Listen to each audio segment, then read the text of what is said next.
ఉమ్మడి అనంతపురం జిల్లాలో అసెంబ్లీ ఎన్నికల ఫలితాల మీద ఉత్కంఠ రోజుకు పెరుగుతోంది.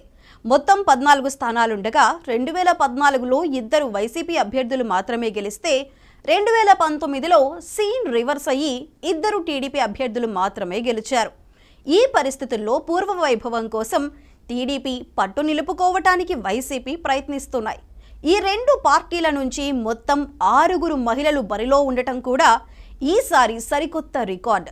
ఎన్టీఆర్ హ్యాట్రిక్ విజయాలను సమానం చేయడానికి బాలకృష్ణ ఈ ఎన్నికల్లో ఎదురు చూస్తున్నారు.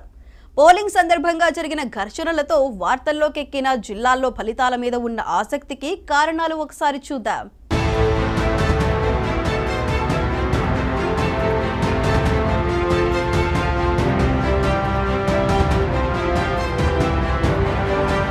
ఆంధ్రప్రదేశ్లో అక్షర క్రమంలో ముందుండే అనంతపురం జిల్లా కరువు జిల్లాగా పేరుమోసింది. ఒకప్పటి ఫ్యాక్షన్ రాజకీయాలు తగ్గినా వాటి ఆనవాళ్లు అప్పుడప్పుడు కనబడుతూనే ఉంటాయి. పప్పూరు రామాచార్యులు, కల్లూరు సుబ్బారావు, తరిమెల నాగిరెడ్డి లాంటి యోధులతో పాటు ఎన్టీఆర్ 3 సార్లు గెలిచిన జిల్లాగా పేరుంది.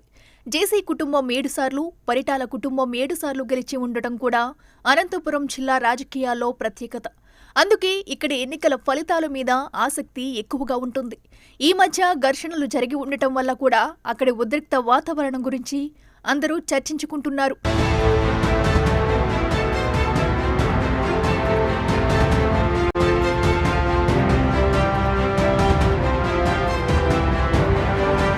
రెండు 2014 ఎన్నికల్లో ఉరవకొండలో పయ్యావుల కేశవ్, కదిరిలో కందికుంట వెంకటప్రసాద్ మినహా 12 మంది టీడీపీ అభ్యర్థులు గెలిచారు. అయితే మడకశిర నియోజకవర్గంలో వైసీపీ అభ్యర్థి తిప్పేస్వామిని విజేతగా కోర్టు ప్రకటించడంతో టీడీపీ విజేతల సంఖ్య 11కు చేరింది. అయితే 2019 ఎన్నికల నాటికి పరిస్థితి పూర్తిగా మారిపోయింది. వైసీపీ ప్రపంచంలో హిందూపూర్లో బాలకృష్ణ, ఉరవకొండలో పయ్యావుల కేశవ్ తప్ప టీడీపీ అభ్యర్థులెవరూ గెలవలేదు.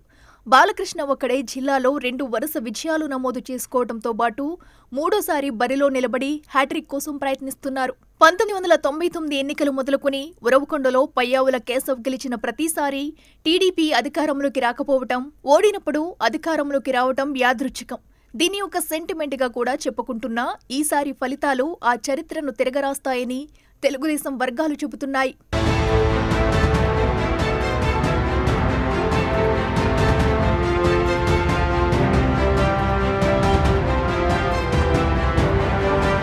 తాడిపత్రి పేరు చెప్పగానే గుర్తొచ్చేది జేసీ బ్రదర్స్. పెద్దవాడైన జేసీ దివాకర్ రెడ్డి తాడిపత్రిలో వరుసగా 6 సార్లు గెలిచి మంత్రి పదవులు కూడా చేపట్టారు. తమ్ముడు ప్రభాకర్ రెడ్డి 2 విడతలు తాడిపత్రి మున్సిపల్ చైర్మన్ గా ఉండి రాష్ట్ర విభజన తర్వాత తెలుగుదేశం తరపున ఎమ్మెల్యే అయ్యారు.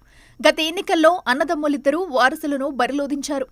దివాకర్ రెడ్డి కొడుకు పవన్ కుమార్ రెడ్డి అనంతపురం లోక్సభ అభ్యర్థిగాను, ప్రభాకర్ రెడ్డి కొడుకు అస్మిత్ రెడ్డి తాడిపత్రి ఎమ్మెల్యే అభ్యర్థిగాను పోటీ చేసి ఓడిపోయారు. దీంతో మొదటిసారిగా తాడిపత్రిలో జేసీ కుటుంబ ప్రతిష్ట మసగబారింది. తాడిపత్రిలో గెలిచిన కేతిరెడ్డి పెద్దారెడ్డి కవ్వింపు చర్యలు, జేసీ సోదరుల ట్రాన్స్పోర్ట్ వాహనాల రిజిస్ట్రేషన్ వ్యవహారంలో కేసులు ఆ కుటుంబాన్ని ఉక్కిరిబిక్కిరి చేశాయి. ఈ ఎన్నికల్లో అస్మిత్ రెడ్డి మళ్లీ పోటీ చేయడం, సిట్టింగ్ ఎమ్మెల్యే బరిలో ఉండటం ప్రతి సవాళ్లకు దారితీసింది. దీనికి కొనసాగింపుగా ఈ నెల 13న పోలింగ్ సందర్భంగా జరిగిన అల్లర్లు కూడా ఈ నియోజకవర్గం వైపు అందరి దృష్టి పడేట్టు చేశాయి.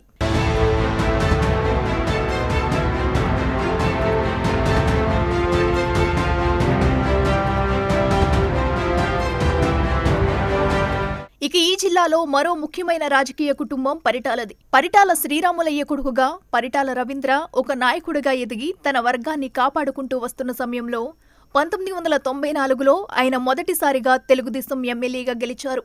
అప్పటినుంచి 2004లో ఆయన హత్య జరిగేదాకా అక్కడ తిరుగులేని నాయకుడయ్యారు. ఆయన రాజకీయ వారసురాలిగా 2005 ఉప ఎన్నికల్లో పెనుకొండ నుంచి, 2009, 2014లో రాప్తాడు నుంచి గెలిచారు. అయితే 2019లో ఆమె తన కొడుకు పరిటాల శ్రీరామ్ను బరిలోదించగా ఆయన ఓడిపోయారు. దీంతో ఈసారి మళ్లీ సునీత స్వయంగా బరిలో దిగారు. శ్రీరామ్ ధర్మవరం టికెట్ ఆశించినా ఆ స్థానాన్ని కూటమి భాగస్వామి అయిన బీజేపీకి కేటాయించడంతో ఈసారి మళ్లీ అవకాశం దక్కలేదు.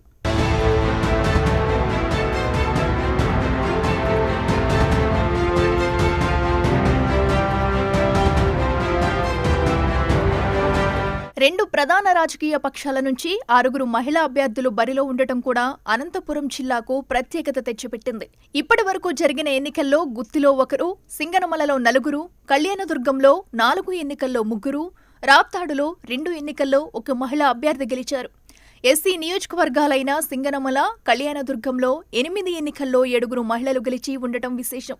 ఈసారి ఎన్నికల బరిలో 2 ప్రధాన రాజకీయ పార్టీలకు చెందిన మొత్తం 6 మహిళలున్నారు. వీరిలో తెలుగుదేశం పార్టీకి చెందిన వారు 4, వైఎస్ఆర్సీపీ వారు 2, టీడీపీకి చెందిన వారు 3 మహిళలు వైసీపీకి చెందిన పురుష అభ్యర్థుల మీద తలపడుతున్నారు. అదేవిధంగా ఒక వైసీపీ మహిళ టీడీపీకి చెందిన పురుష అభ్యర్థి మీద పోటీలు ఉన్నారు. పెనుగొండలో మాత్రం 2 మహిళా అభ్యర్థులే పోటీ పడుతున్నారు.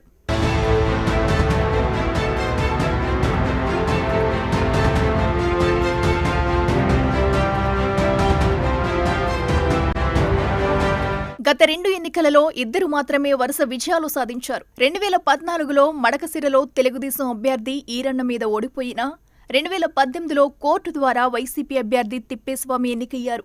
ఇక 2019లో వరుసగా రెండోసారి ఎన్నికైనా ఈసారి 2024 ఎన్నికలకు ఆయనకు టికెట్ దక్కలేదు.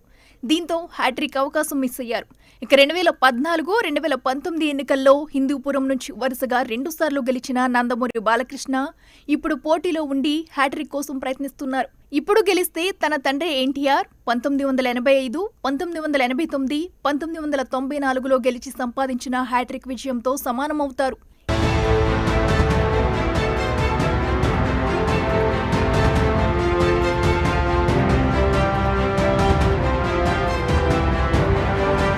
ఈసారి ఎన్నికలకు టికెట్ కేటాయింపులు కొన్ని సమస్యలు తెచ్చిపెట్టాయి. పెనుగొండలో 2 మహిళలను పోటీ చేయించడానికి 2 పార్టీలు అక్కడి ఆశావాహులకు ప్రత్యామ్నాయం చూపించి సర్ది చెప్పాల్సి వచ్చింది. ధర్మవరం స్థానాన్ని బీజేపీకి ఇవ్వడంతో అక్కడ టికెట్ ఆశించిన టీడీపీ నాయకుడు పరిటాల శ్రీరామ్, బీజేపీ టికెట్ ఆశించిన సూర్యనారాయణ పెద్ద ఎత్తున నిరసనకు దిగారు. వాళ్లను సర్దిపుచ్చటానికి ఆ 2 పార్టీల నాయకులు అష్టకష్టాలు పడాల్సి వచ్చింది. ఇక అనంతపురంలోనూ అదే పరిస్థితి. ప్రభాకర్ చౌదరి వర్గీయులు పార్టీ కార్యాలయం మీద దాడి చేసి విధ్వంసం సృష్టించారు. చివరికి అధిష్టానం జోక్యం చేసుకుని ప్రభాకర్ చౌదరికి నచ్చజెప్పాల్సి వచ్చింది.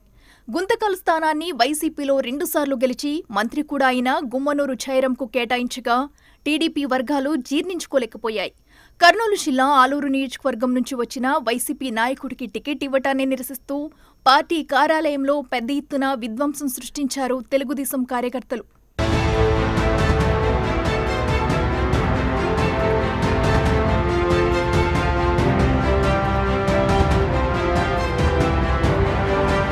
మొత్తంగా చూస్తే ఇన్ని రకాల కారణాల దృష్ట్యా అనంతపురం జిల్లా ఫలితాల మీద రకరకాల అంచనాలు ఉన్నాయి. అందువలనే ఆసక్తి, ఉత్కంఠ మరింత పెరిగిపోతుంది. 2014 పునరావృతమవుతుందని టీడీపీ, 2019 రిపీట్ అవుతుందని వైసీపీ ఆశిస్తున్నాయి.